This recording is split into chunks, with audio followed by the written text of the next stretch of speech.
Vice President Shettima, we are truly grateful for your time during this busy UN General Assembly. First, we must take the bull by the horns in financing our future. Never again shall we wait for capital to trickle in. With sovereign funds, blended vehicles, and innovation tools like the Africa Mineral Token, Africa shall finance Africa. To safeguard this sovereignty, we must get our cobalt, lithium, graphite, gold, and rare earth, not as fragmented states, but as one continental bloc, wielding collective power in global supply chains. Your presence here is critical to building an industrialized African mining sector capable of meeting global demands.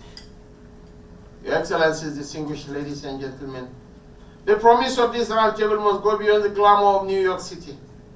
Today, let us speak with one voice, act with one strategy, and commit with one resolve to reimagine Africa not as a warehouse of raw materials, but as a workshop of value creation. None of us can achieve this in isolation. As chair of this roundtable, I pledge, on behalf of President Bola Ahmed Tinubu, Nigeria's unflinching commitment to ensuring that AMSG fulfills its promise of catalyzing a mineral-led renaissance. Let us rise from this dialogue with a communique of clarity, a framework of action, and a spirit of unity.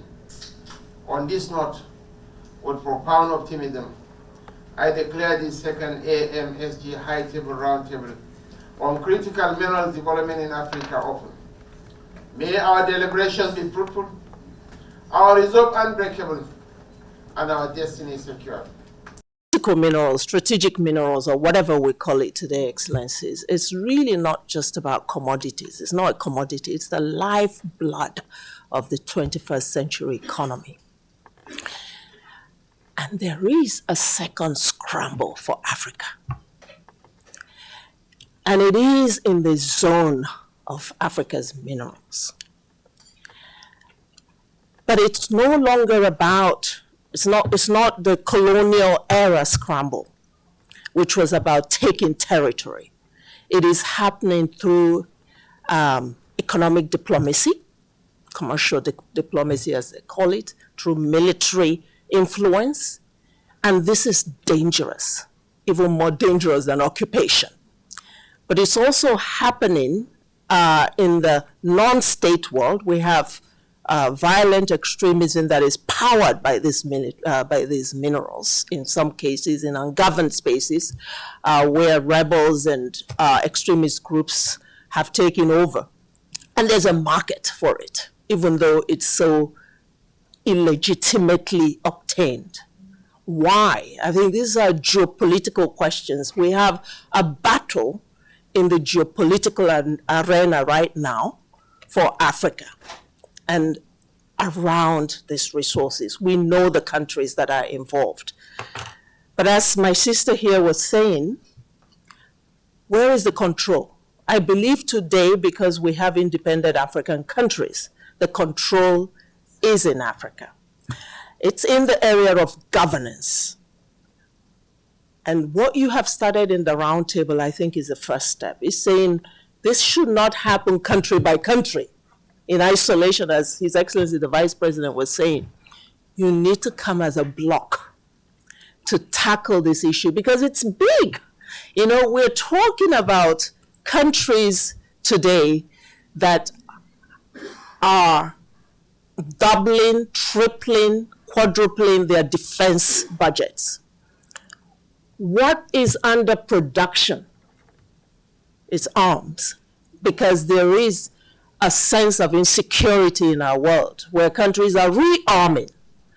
What will fuel, what are the components needed for this production? They are the minerals that Africa has. The strategic nature of this mineral is so explosive in terms of what the world needs, that Africa needs to be careful in terms of how it positions to make the most of these resources for its people.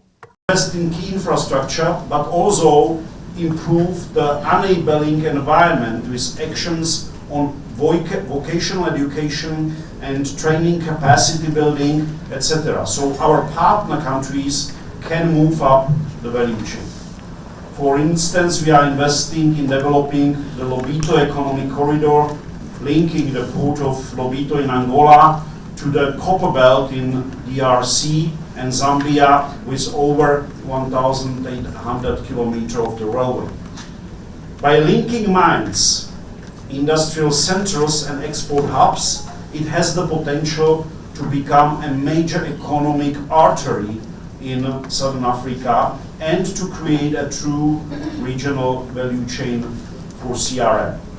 We are also cooperating at regional level with projects such as PanAfGeo, supporting geological surveys in Africa and promoting the EU-Africa partnership in geosciences.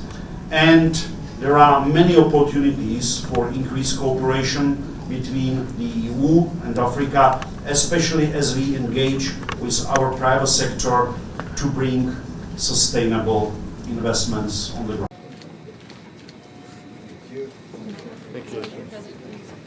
Thank you so much. I appreciate it. Thank